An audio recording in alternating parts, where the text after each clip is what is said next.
Halo sahabat imajinasi bonsai, kembali lagi bersama saya Fredian. Ya, di video kali ini saya akan menjawab dari pertanyaan sahabat kita ya, yang menanyakan di lewat nomor WhatsApp saya ya. Jadi kita sempat sharing-sharing juga, dan ini akan saya sharingkan kepada sahabat semua. Semoga nanti bisa memotivasi atau menginspirasi. Ya, kemarin ada dari sahabat kita yang bertanya kepada saya, Bang, habis modal berapa budidaya bonsai atau sekarang punya bonsai banyak ya. Ya, jadi sahabat bertanya kepada saya seperti itu. Ya, kalau saya pribadi ya nggak begitu banyak ya sobat, karena awal-awal saya juga pendongkel. Dan karena dongkelan itu sudah mulai jarang, jadi saya beralih ke budidaya ya. Nah, jadi ini saya videokan sambil sharing ya. Inilah yang saya miliki, masih bahan-bahan. Ya, untuk saya itu modalnya nggak seberapa ya sobat, karena ya saya nggak, untuk awal-awal itu nggak apa ya, malah nggak punya modal ya. Jadi hanya saya itu bermodalkan ya main ke tempat teman. Nah, pasti kalau di tempat teman yang sudah lebih dulu bermain bonsai atau berhobi bonsai itu kan sudah banyak ya bahan-bahan, tentunya pucuk ya, atau peruningan-peruningan yang bisa kita manfaatkan, yang sekiranya sudah tidak dimanfaatkan sama yang punya itu kan bisa kita minta. Nah, jadi untuk awal saya seperti itu, lalu saya bawa pulang, saya budidaya, dan ternyata ada yang hidup dan ada pula yang gagal ya. Nah, tapi masih banyak yang hidup. Jadi lebih condong modal saya itu modal ya, modal kita mau dan kreatif saja ya. Nah, contohnya ini ya, ini yang saya buat contoh ini di sini waru. Nah, ini untuk awal ini saya dapat pucuk ya. Dapat pucuk dari tempat Pak Ketua saya, Pak Arifin, Ketua PBBI Banjarnegara. Nah, itu saya bawa pulang. Dulu itu ukuran segini ya sobat. Nah, untuk waru ukuran segini di setek itu mudah sekali hidup. Lalu saya setekin ya di bedengan, dan setelah di bedengan saya congkel lagi, saya tanam di polybag, sekaligus saya pecah batang dan program akar. Nah, inilah yang tidak melalui saya ground, jadi benar-benar di polybag sampai ukuran segini ya. Ini padahal bareng, ini nanam termasuk ini juga, ini bareng, tapi karena ya kita tanam 10 pohon itu pasti nggak bagus semua ya. Ada beberapa yang ya yang lebih bagus dan ada yang kurang ya. Tapi ini nanamnya bareng. Nah, ini kita hasil pungut. Maka kalau dikalkulasi itu modalnya berapa, sahabat bisa hitung sendiri. Ya, saya hanya modal pot ini seharga Rp3.000 gitu ya. Kawat ini juga kawat bekas pakai, saya pakai ulang lagi nih ya. Dulu sempat saya pakai dan ini saya pakai lagi di pohon waru ini. Dan pasir malang juga. Ya, kalau di sini pasir malang untuk satu kantong itu ya, kantong karung sekitar 5 kiloan itu di sini 10.000, ada yang 12.000 ya, macam-macam penjualnya. Dan ini yang hasil dongkel. Modalnya kita modal ke hutan saja, bensin, tenaga, dan potnya. Tapi untuk pohonnya mayoritas saya itu membuat sendiri ya, apalagi yang budidaya, jadi tidak beli ya karena modalnya dikit. Nih serut-serut yang hasil dongkel ya, seperti inilah tampilannya ya. Jadi berhobi bonsai itu ya kembali lagi ke kita mau bagaimana menyikapinya atau berprosesnya ya. Ya, ada juga yang ya bahasa namanya jual beli pasti ada yang bilang murah, ada yang bilang mahal.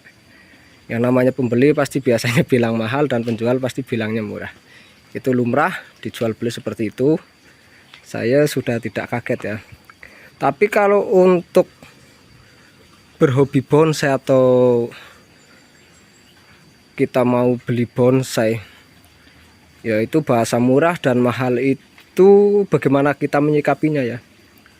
Kalau kita belinya bahan atau bibit, itu pasti tetap ya murah ya, karena masih banyak yang terjangkau harga-harga bibit. Tapi kalau kita mau beli yang bagus dengan harga murah, ya saya juga kepingin ya cari, tapi nggak ada kayaknya, sampai sekarang nggak nemu.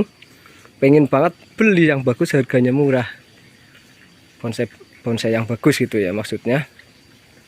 Saya sebenarnya lagi cari, siapa tahu ada yang jual bonsai bagus harga murah, tapi ya nggak nemu, sampai sekarang nggak ada.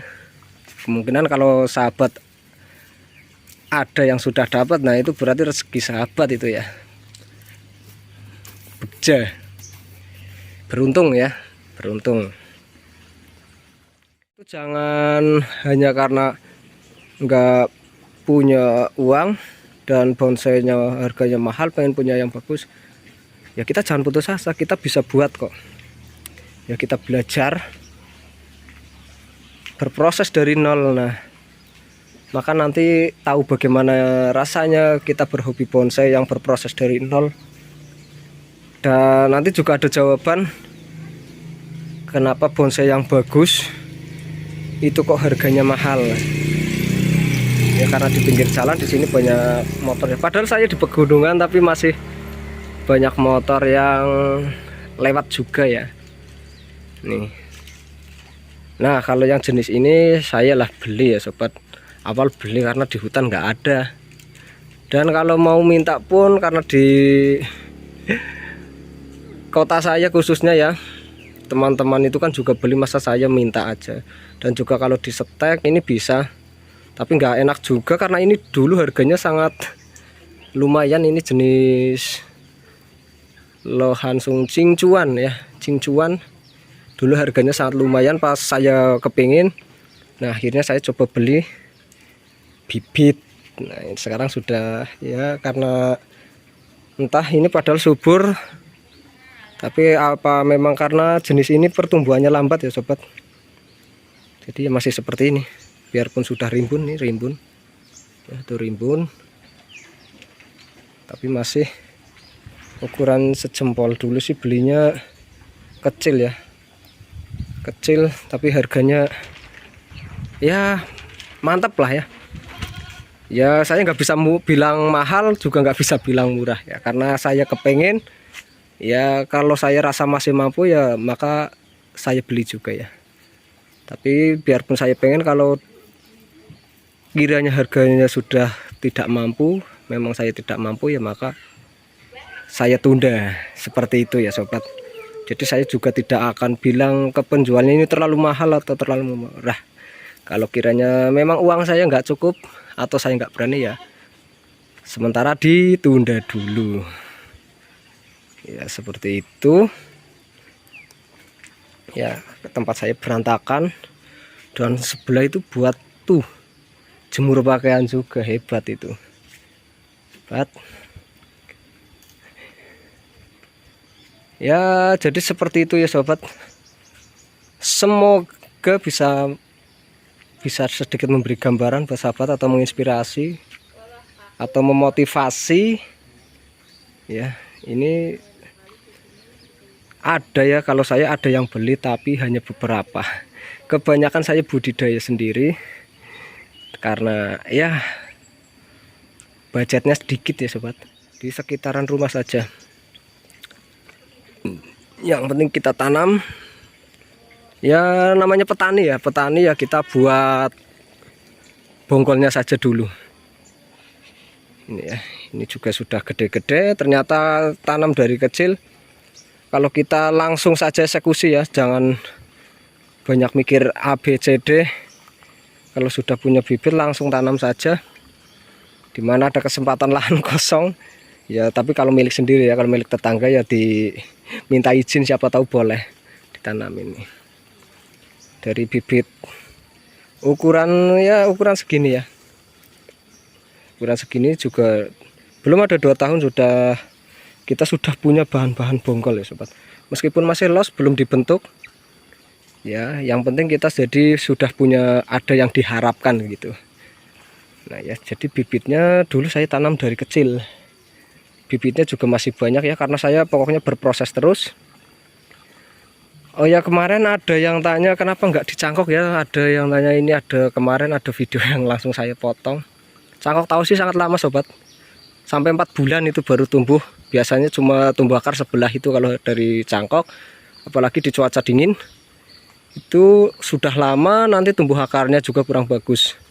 Maka saya berbudidaya melalui pucuk ya, kita lihat contohnya. Nah ini induk-induk yang saya sedang ground, juga campur serut. Nah pokoknya yang penting kita tanam dulu. Nah inilah awal saya tanam dari seukuran ini ya sobat. Kita lihat nih, ini juga ini mas, waduh ini sudah banyak. Ini yang dimakan rayap itu penopangnya. Tapi tenang, rayap tidak makan pohon hidup ya, dia makannya kayu kering nih. Dari ukuran segini, belum ada 2 tahun sudah seukuran tadi ya sahabat. Ini contohnya, ini semua juga meskipun bibit saya program ya mas, meskipun dari ukuran kecil baru di polybag, semuanya saya program ya, seperti itu ya. Nah kan sahabat bisa kalkulasi saja ya, kalau kita tekun, rajin dan mau ya, bagaimana lah ya sahabat, harus apa yang punya impian untuk mencapai sesuatu itu harus punya impian. Nih saya hanya modal pucuk lalu disungkup, dan modalnya yang beli itu berarti hanya karena saya induknya sudah punya, modalnya berarti sungkup ya buat beli plastik dan polybag itu saja nih. Dan ini bibit sudah nggak perlu beli, saya sudah punya segini ya, tinggal saya cari lahan. Nah kalau sahabat yang tanya, saya jualnya ini 25.000 per bibit, sudah program akar. Nah kalau saya punya 100 pohon saja kan sudah lumayan, seperti itu ya, gambarannya seperti itu. Tapi ini ya yang penting saya tanam, saya budidaya, sudah nggak bergantung sama mendongkel ya, karena sudah jarang ya sahabat. Jadi seperti itu, semoga sharing saya bisa memotivasi atau menginspirasi dan bermanfaat. Jangan lupa like jika bermanfaat, subscribe ya. Semoga kita bisa saling berbagi manfaat ya. Videonya sampai di sini dulu, dan sampai jumpa lagi di next video.